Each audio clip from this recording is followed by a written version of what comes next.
Be still. What's up, man? Sunday night fight cards live on the UFC card community and Fight Cards Nate on YouTube. Two options to watch. Sunday night. How are you, man? I am doing well. We are another week into Prizm 23, and this week is the dropping of the undercard box. Yes. Very excited for that product. I think that those were just sort of sitting out there, and I don't think there were a lot of hot takes on the dropping of that product. I don't know how excited people were, but I think Prizm 23 chummed the water, and I think it's going to be pretty wild. Yeah, we'll have to see how for me, I'm looking forward to seeing. Let's see if we've got anybody with us here. Sean's here. He's shenaning. Letting us know, lest we forget. If they shenan once, they'll shenan again. Hilarious. Never gets old. Hey, Sean, send me a message, man. I've got a tag submission coming in if you want a spot on that. I know we talked about it last week. If you want to send me a card, or we can work something out. And if you want to give it a whirl, shoot me a message. So I have ordered a case of undercard off Blowout at $175 a box. Yes. And crossing my fingers, I'll sell them to cost for the homies, pack them out, try to do it on Whatnot, try to do the Whatnot thing. When are you anticipating having that in? The 10th. It looks like I'll have it on the 10th. Okay. Yeah. So let's do a quick price update on Prizm 23. It's at $324.95 a box on Blowout, which is a little bit lower. I think it was up to like $344 or whatever. But this thing's not going to go up to $500, which is exciting. No, I think it's going to, and like, again, you have to remember too, we still got undercard, which is going to be interesting because that's going to drop before select drops.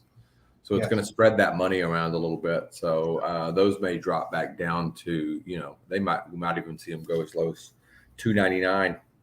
Yeah. And we haven't seen, obviously we had our initial, oh my goodness, everything, let's buy all the singles, right? Especially with Hasbulla. But we're obviously beginning to see a settling in the market, and we'll have to see where everything kind of settles out. Right. So we're still in that zone of the crazy people have paid an insane amount of money for the cards they wanted right off the bat. And now there are less and less of those buyers out there. But the thing I'm looking forward to with undercard is the variations. You get one auto and one variation per box. And I'm not sure if the variation is a base card or if it is parallel. It doesn't really say as far as I can tell. But it's I couldn't really determine what it is you're going to be looking for when they say variation on that. It's a different picture. They do it with other sports. So, for instance, Patty has a variation, which is good because I think they did him dirty with this pose. It's not the best picture. Yeah, Hasbulla equals life. I'm wondering if that will be the case throughout the duration of the product, though. Well, you're about to see if he's in the undercard set and there's discos and there's color variations of things, then you're about to see it continue on. This is true. I can show my data. So for this show, we decided to, Bistill's going to take a look at some fighters of relevance that a fight's coming up. And I love to make little charts. So I'm starting to build charts on, a couple different fighters, and I would like to add more, but it takes time. So I have Mokaev, and obviously I have Hasbulla. I think I'm going to start Aaron Blanchfield and Bo for next week. And then I have all the data on Orange to 99 rookie Prizms for 23. And those are the three data. Sean was asking when the undercard drops. What is it? Is it the 10th? So it's Wednesday. Okay. So fingers crossed. I saw a Max Holloway Disco Prizm on eBay, and I don't know if somebody has something early or if sometimes they just throw a random one in a hobby box. Like last year, whatnot Collectors DNA, who's one of the major UFC rippers, found a mezzanine base card in one of his hobby boxes, and that was the only one we'd ever seen before the. This was in Select, obviously, before the retail came out. Is that card on eBay now? Yes. Let's see here. Is it just a silver variation or is it a color? No, it's a silver disco. Okay. See if I can find it here. Recently viewed. Here it is. All right. And I think if you're going to add two people to your data, tracking the data, I think Blanchfield and Nickel are the two to add if you don't have those already. Until Bo has a fight where he doesn't completely dominate, I think, all right. So see if I can zoom in here. There it is. It sold. Where did it go? Where did it go? Sorry about that.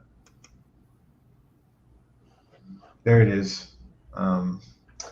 It's just a base card with disco. Sold for $4.05 plus $5.10 shipping. So I need to go in there and revisit that because I think they're doing all the color variations, correct? Or they're doing multiple color variations that are specific to undercard because they got rid of the pink to 42 in retail and they've added some stuff here. That's correct. So let's go through the parallels. Let's see.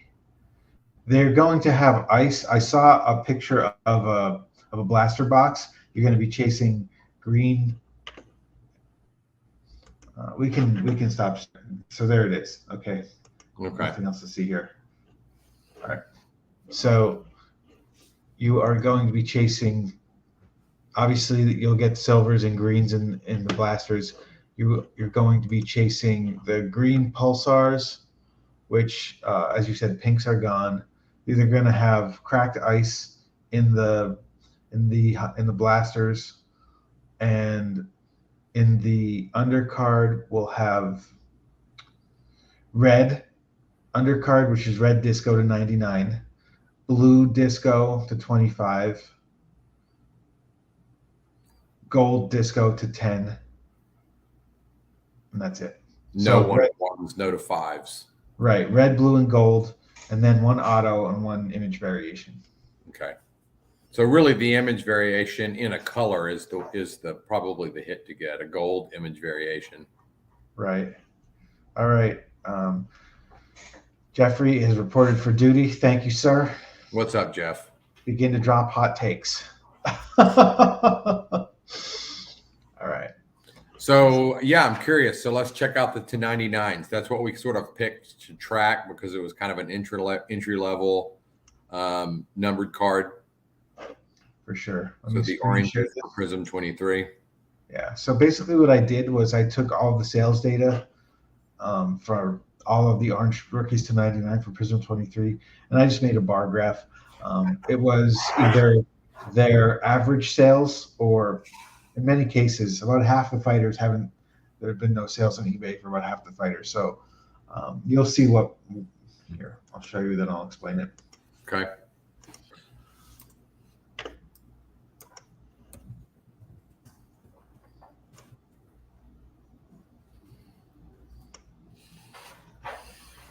Okay, that's the wrong screen. I'll try again.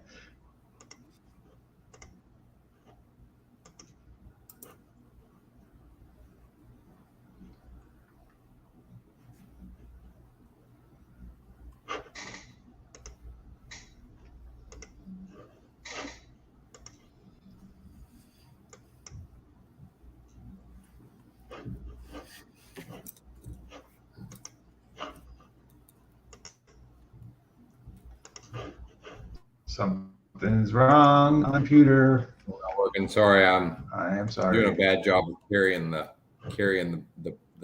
broadcast. Yeah, I can't figure out why. I'm sorry. I can't figure out why I'm sharing the wrong screen here. there's too many tabs open on my browser. We'll cut this part out if we ever do video editing. Yes. Oh, you know what? Silly me. Okay, here we go. Okay. All right, so let me zoom in. Look how nice. Can everybody just take a moment to appreciate that? So I'm going to continue to try to zoom in here. All right. So blue Hasbulla, we're looking at average about $475. Bow nickel is next at about a little over 300, and then Tatsura Taira is 175. That's one sale. I don't know if there's any heat behind that fighter. I don't know really anything about him, but these numbers will play out. You know what I mean? Now, and these are on the 1099s? Yeah. Okay. Jailton, help me here. It's Almeida. Almeida, yeah. Yeah, he fights Rosenstruck this next weekend. So that's at about $90. The orange is Alex, right? He's at about 90. The teal here is Mukayev. He's at about $90. And then we've got Jack Della. Looks like he's at about $80. Aaron Blanchfield is at about probably $75. Kyle Barijo is at about 60. Sabatini's at about 50. Uros Medic, it says on there 25. Yeah, Sabatini 25, Medic 25, Josiane Nunez 23, Jeremiah Wells 23, Anthony Hernandez 20, and everything else is like below 20. And so really the majority of everything's going for well under $50. Yeah. There are 1, 2, 3, 4, 5, 6, 7, 8, 9. There's top 10 fighters are going above $50. Everything else you're looking at $25, all the way down to, let's see, the fighter no one cares about, Mark Madsen. Yeah, that's like a $3. Which is hilarious because I like Madsen. His wrestling is insane. I actually like him a lot long term. Where is Renat fall in that? Because that's I haven't bought anything. We've been trying to be a little wise. Yeah.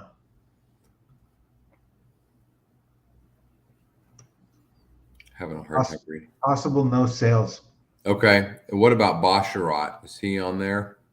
You know what? I can actually here. Let me resort the data here by. Sorry guys, I'm amused by this. Nope. I'm sure you are all like, who cares? But I think this is fun, and that's why we do this.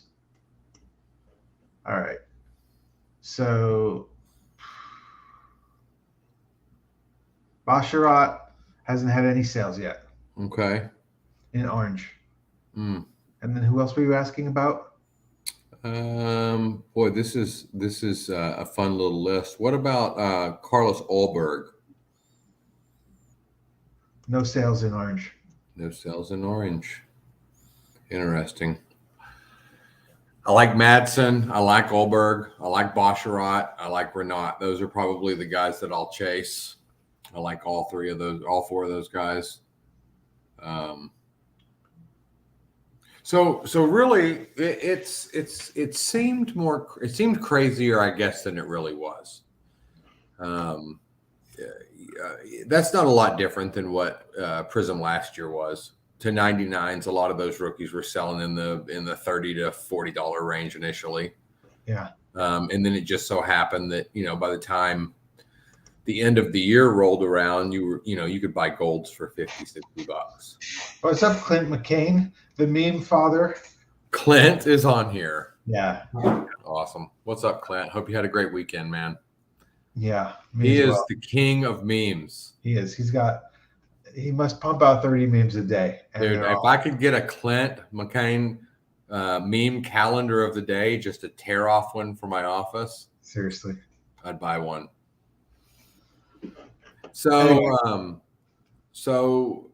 Anyway, again, what I was saying is, it's to me, it's if the price is still going to creep, and you're just, I'm going to buy singles, but some of those guys that have 1099s in the single digits, you can buy those guys now. Some of these other guys, you might have to wait. Undercard may help some, but select will always help.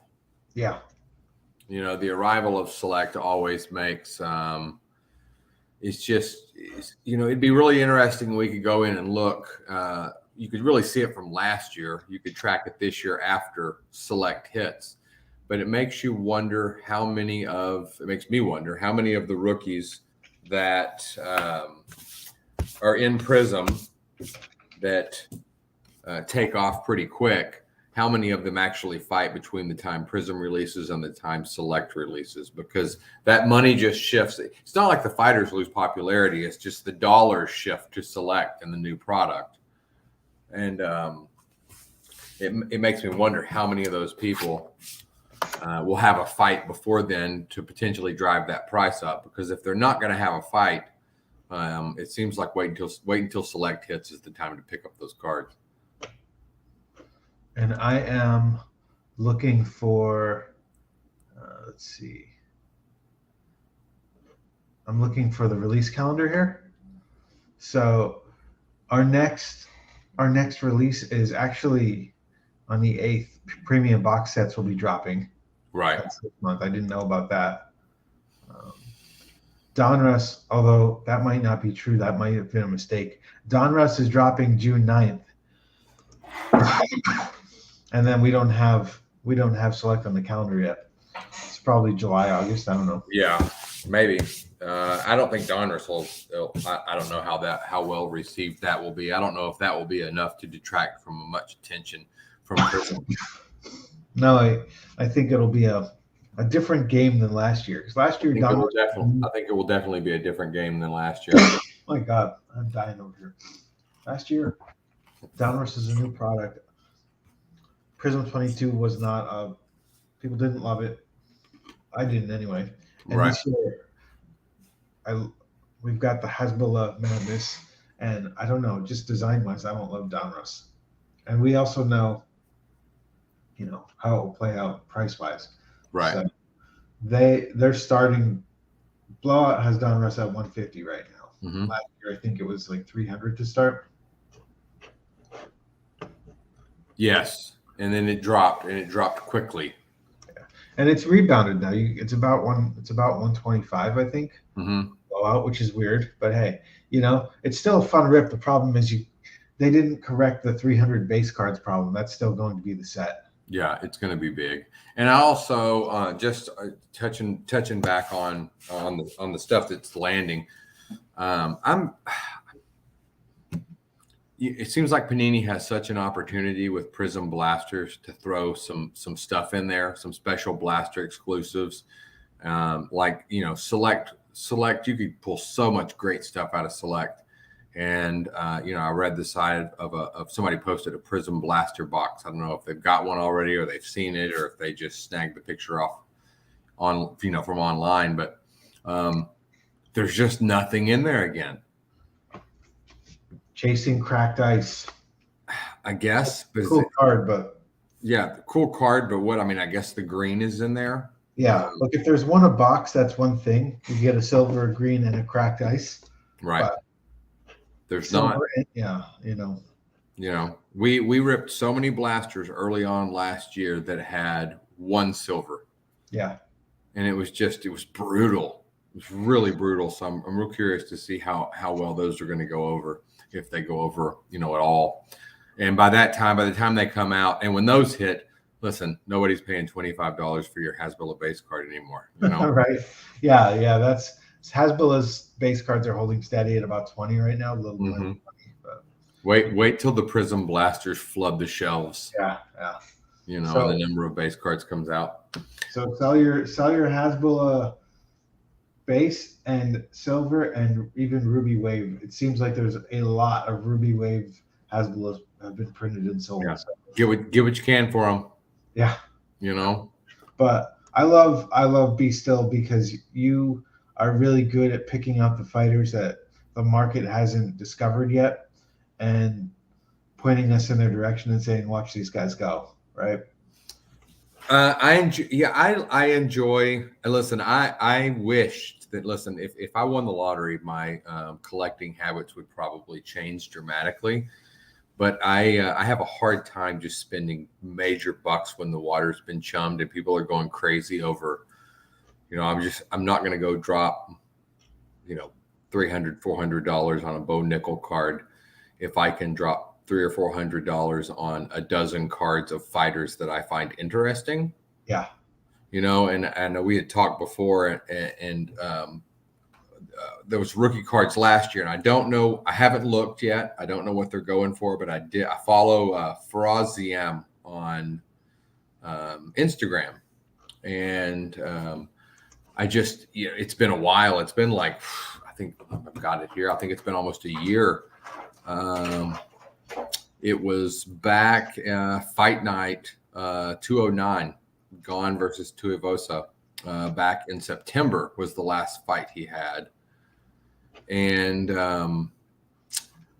he's 26 years old, 13-4. I think he's like, he fights out of Killcliff FC is the gym.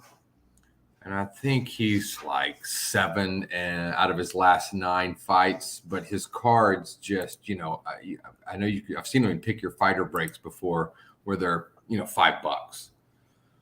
And I can't recall. You might be able to tell me if he was in Select. I know he was in Prizm. He was in Select of last year. I pulled up his Tapology page to give a little breakdown of his profile, and I also pulled up his 130 sales data. Would you like me to share either? Yeah, share the 130 point, because just the basics that I know of, just kind of checking in. I think he is. I don't remember he's out of France.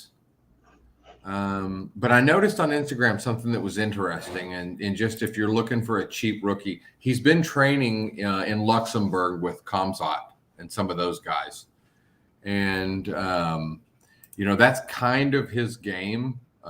He's got 4 of his wins are by submission. He's got a really good ground game, and I found it interesting when I saw him training with Kamzat. So. I'm going to go out and look because he does have a fight booked for July. Now, the only thing that's scary is July's a long ways out, and things happen. But he does have a fight all the time. Do what? They happen the week of the fight all the time. Yeah, but he is booked against Jai Herbert in the on July 22nd.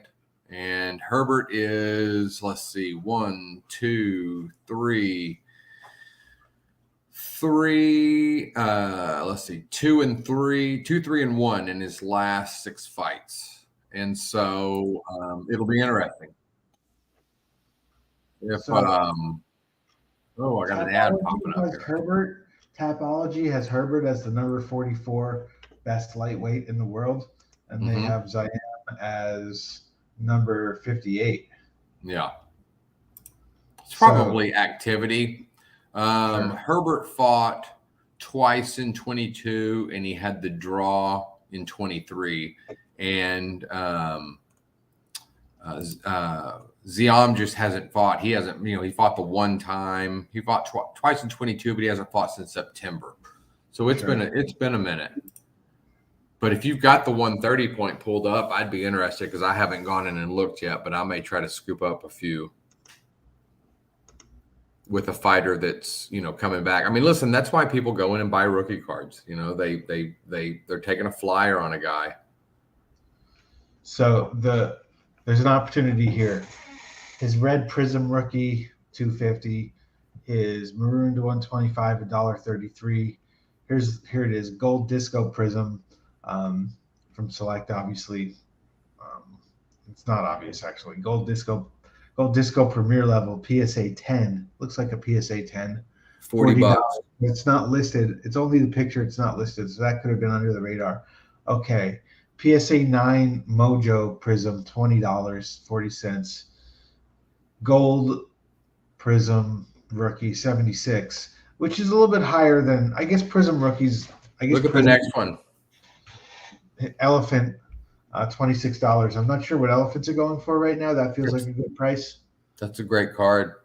White 28 for the Sparkle, White Sparkle rookie. That feels like a good price. Pink Pulsar, $11.50. That's a great price. That is a great price.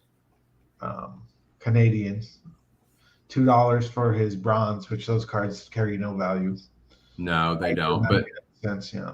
But yeah, I mean, there's your list right there. What is that? The PSA 9 White Sparkle. Yeah, 22. You know, so that's one that I find interesting right there. And the prices, some of those are a little bit all over the place, but there's a to 149 for a buck. Yeah, there's a gold for 67. But if you're looking for somebody, July, listen, he's gonna fight again. He's still in the UFC. He's super talented. If he begins to win and kind of run in that Khamzat circle and train with those guys, what does that do for popularity? Sure. Tyler Avery says, "What's up, boys? What is up?" We're just breaking down prices here as we do. Who is it? Tyler Avery says, "What's up, boys?" What's up, Tyler? Welcome. Thank you for hanging with us tonight. Yeah. No, but yeah, I mean, I do like going through and pegging some of these guys early, like we did last year. And, one of the, Moises was on that list for me, last year's rookie in the set. The other one I know that, Jeff is big on too is Albazi. He's got a fight coming against Kaikar of France. And that's another one that you can look up there too, because he has the handicap, I think, of being in that flyweight division. However, it just has never really carried the collector weight. I think sure. Marino is a huge testament to that lack of interest, I think, in that weight class. Brandon Marino is great, and his cards just don't carry the same weight as some of the guys in light or in the welterweight division or the middleweight division. But flyweight's interesting now. It's real interesting. You've got Brandon Royval in that division who just had the win, and that was super impressive. And there's people, you got Pantoja in that division. You've got Albazi in that division. You got Kaikar of France. You got Makayev in there now. You got Moreno sitting at the top of it.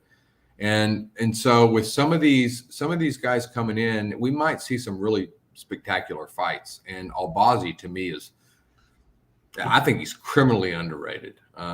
But you can go pick up a lot of nice silvers. I think one of the things too is he had the one select, and then he had the Prizm. Yeah. I think the market is starting to smell him a little bit. Smell him, that's a weird thing to say. It's starting to show some value here. You've got the purple for 17, $300 on his lucky envelope. There's recognition there. No, that's not right. It's a misprint. It doesn't matter. It's not a lucky envelope. It's the octagon to 8. It doesn't matter. Same thing.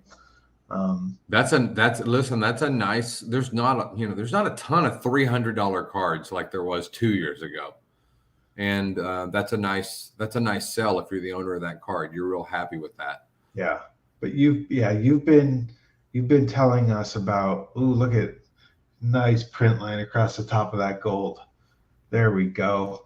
$64. You've been talking about Albazi for a while, and it looks like his values are starting to come up.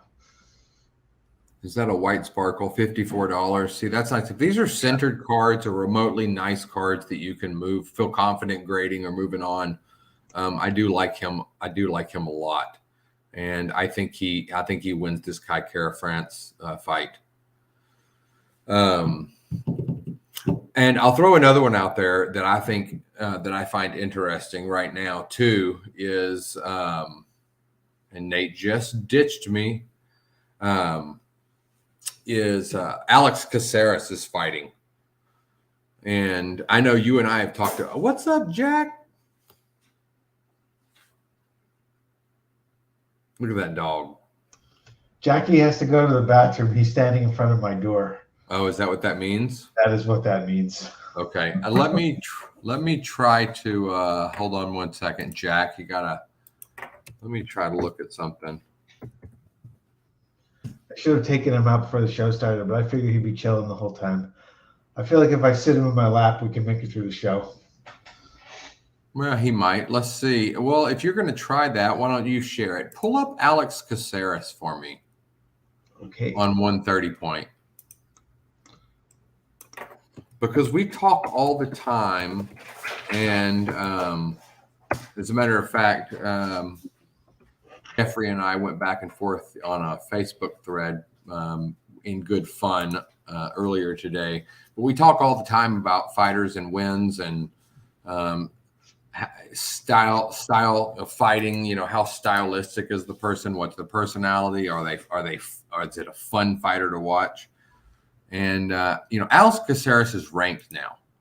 And now, granted, he's been around a long time, man.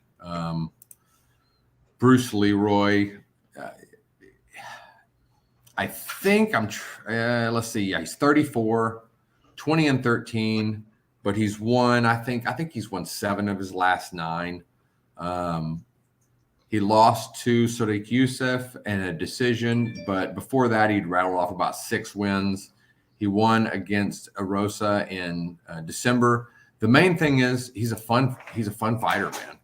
You know, he's an interesting guy. He's fun to watch. He's real charismatic. And if you're gonna live by the sword, you got to die by the sword. So if you're saying that not fun fighters that are robotic or you know, win by decision and don't have the style or the personality, I think Caceres is an interesting one because the cars are so cheap. I agree. And if you're looking for somebody to add to your collection that you can follow and root for, and a guy that's, you know, is now ranked and he's on the back end of his career at least. You know, there's, what is this? 2010. That's how far it goes back. Auto, $20, $23. Yeah. And those are probably the only 2 sales. Yeah. Yeah. You know, but he had Prizm cards in 21, I believe, if memory serves. So you have that whole scope of color out there that's available. But Caceres is a fun one that I may look at scooping up some cards just to add to the collection. He fights on June 3rd. So that one's coming up real quick. So should we take a little break here and then do part 2 of the show? Or how do you want to continue on and I'll just jump back in when I get him back in the building here? We can. It's funny. I have, I don't know if they heard you talking, but I have a St. Bernard and a Great Pyrenees staring at me right now, standing beside me like they need to go outside. So let's just take a dog break, pause. Okay. Give me 10 minutes because I don't want them barking. Yeah. So we'll pause and be back after Jack and Chewy and Ghost interrupt the programming. Do you want to end the broadcast or should we just end it and we'll start it again? That way the tag goes out. All right, guys, we got animal situations here. He's starting to cry. Hold on. He's been crushing it. All right. This little guy is housebroken. So come back in 10-15 minutes. Go on the page, hit the W on one of our posts, and we'll tag you if you want to watch part. We'll tag you again, and we'll come in and put a bow on it because I do want to talk about Ian Gary coming up. I do want to talk about Olberg coming up. You got Brian Battle coming up. There's some rookies in this set that aren't getting a lot of love that have fights coming up. So we'll talk about that after the poo break. Okay, guys, thanks for hanging with us. Be back shortly.